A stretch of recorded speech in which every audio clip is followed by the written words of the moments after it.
Bonjour et bienvenue sur la chaîne de School of Survival 2B. Je profite d'une petite sortie dans la forêt pour vous parler des abris et notamment de l'abri de survie.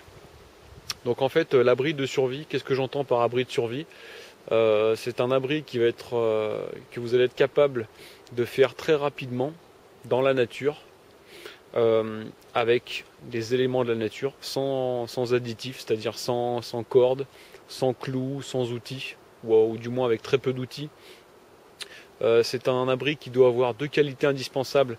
La première, être imperméable, donc il doit vous isoler de l'eau, de la pluie par exemple, de l'humidité, et il doit vous isoler aussi du froid.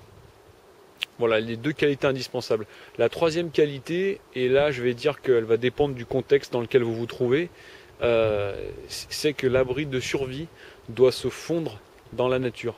Donc évidemment, ça dépend du contexte. Soit vous êtes un civil en détresse et là vous avez plutôt intérêt à ce que votre abri se voie, soit vous êtes un militaire, vous êtes en territoire ennemi et là votre abri doit être le plus discret possible. Voilà.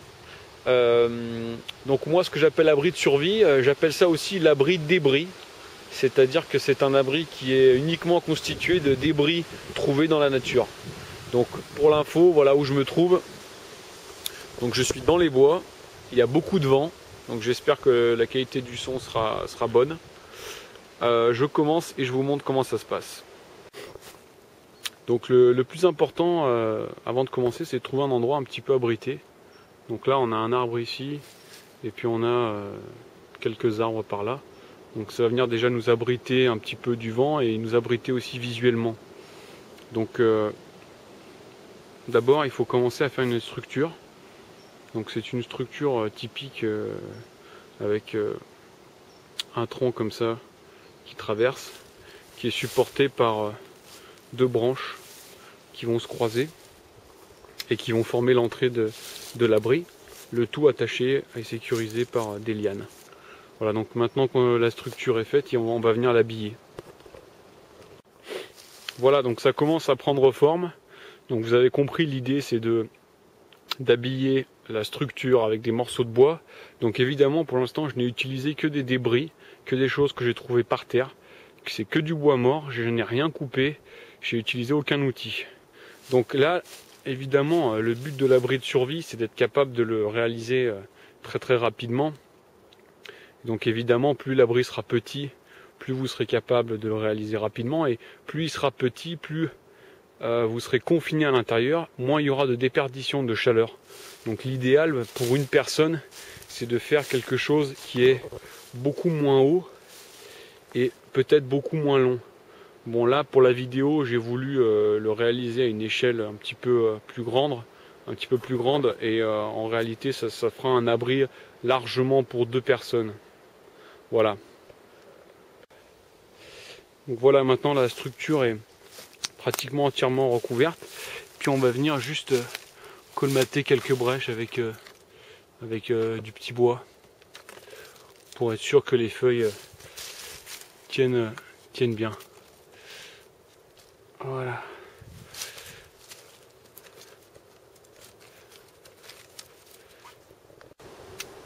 Donc là on entame la partie la plus difficile qui est en fait donc le garnissage avec ce qu'on trouve. Donc là en l'occurrence par rapport au lieu où je me trouve, ce sont des feuilles mortes. Mais ça pourrait être aussi des aiguilles de pin ou par exemple dans un environnement plus tropical, des feuilles de palmier ou autre chose de ce type. Donc en fait, bon là je fais ça à la main, mais en réalité une technique qui est très intéressante, c'est par exemple si vous avez dans votre kit de survie un sac plastique ou un grand sac poubelle, le plus simple c'est de ramasser les feuilles dans un sac poubelle, ensuite de venir déverser les feuilles sur la structure. Donc là on commence par le bas et ensuite on monte progressivement vers le haut de la structure. Une autre technique intéressante aussi, c'est d'utiliser son tarp. Si vous avez un tarp avec vous, vous pouvez remplir votre tarp de feuilles et ensuite venir les balancer sur la structure, et là on gagne du temps. J'ai lancé le chrono, donc on verra à peu près combien de temps j'ai mis pour finir ma structure, mais ça a l'air déjà pas mal. A tout de suite. Donc L'abri est terminé. Ce qui est important, c'est que il n'y ait plus de jour à l'intérieur de l'abri, donc qu'il n'y ait plus de trous, que tous les endroits aient été bien remplis par les feuilles.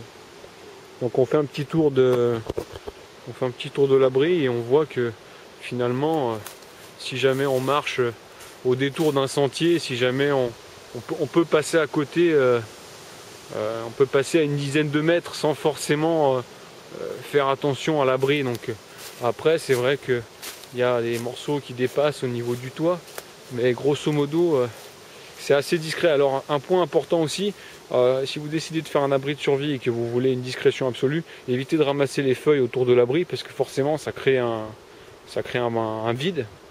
L'idéal, c'est d'aller chercher les feuilles un petit peu plus loin. Voilà, donc on fait le tour. Tac, tac, tac. Alors pour l'entrée, bon, j'ai volontairement laissé, j'ai fait un petit retour ici, j'ai volontairement laissé l'entrée assez grande. Évidemment, plus l'entrée sera petite et plus ça sera confortable. Donc là on voit pas très bien, mais voilà, le fond de l'abri est complètement obscur. Donc il n'y a pas un seul trou de lumière. Donc on est sûr qu'il sera imperméable. Donc je vais éclairer quand même avec ma Phoenix. Donc je sais pas si on voit, voilà. Voilà le fond de l'abri. Il n'y a pas un seul endroit où la lumière passe. Donc l'idéal, c'est de venir mettre sa tête au fond. L'abri est quand même relativement grand, on a largement la place de venir y mettre des affaires, un petit sac à dos. Et je vous dis, donc c'est un abri qui peut largement contenir 2 personnes. Voilà. Évidemment, un abri comme ceci, si c'est vous qui l'avez construit et si la structure a été faite de manière correcte, c'est un abri qui peut tenir environ, je dirais 2 à 3 jours, en admettant qu'il n'y ait pas trop de vent pour pas que le vent emporte les feuilles. Donc voilà. Après 3 jours, ou en cas de gros vent, il faudra certainement venir remplumer ou réenfeuiller plutôt l'abri. Mais voilà. Dans l'état, ça peut tenir facilement 48 à 72 heures sans problème. Alors évidemment, j'ai pas précisé, mais il est indispensable que la structure de base soit très très solide et bien attachée, parce qu'avec la quantité de bois, même du bois mort, qui va être mise dessus, il ne faudrait pas que l'abri s'effondre sur vous.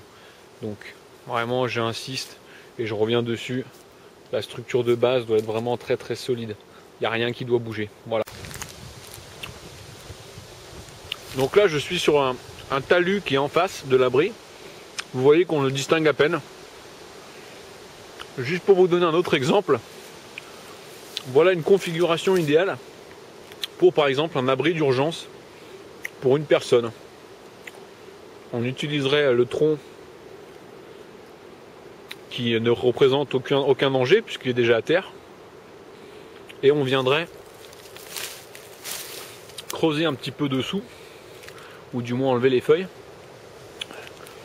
On pourrait venir se glisser dessous et il suffirait juste de couvrir le dessus avec des morceaux de bois, exactement comme j'ai fait pour l'abri là-bas, et de le recouvrir de feuilles. Voilà, c'était un exemple, voilà, un élément en fait qui se prêtait bien à la fabrication d'un abri. Souvent, il ne faut pas hésiter à utiliser des éléments naturels, comme là, un arbre qui s'est couché. Voilà. Donc voilà, la vidéo est terminée. Écoutez, j'espère que ça vous a plu. Donc c'est un abri que j'ai réalisé en à peu près 1h20. Hein, j'étais tout seul, sans outils, uniquement avec les éléments que j'ai trouvés au sol. Donc c'est un abri en fait qui est fait pour 2 personnes. Donc 1h20, je ne sais pas si on peut dire qu'on peut diviser le temps par deux, mais voilà, un abri de survie qu'on peut faire en 45 minutes. Je pense que c'est largement faisable. En faisant que ça et en étant assez rapide dans l'élaboration de l'abri, voilà. Bah écoutez, j'espère que ça vous a plu. Je vous dis à bientôt pour de nouvelles vidéos. Si vous avez des commentaires et des questions, n'hésitez pas. À bientôt, au revoir.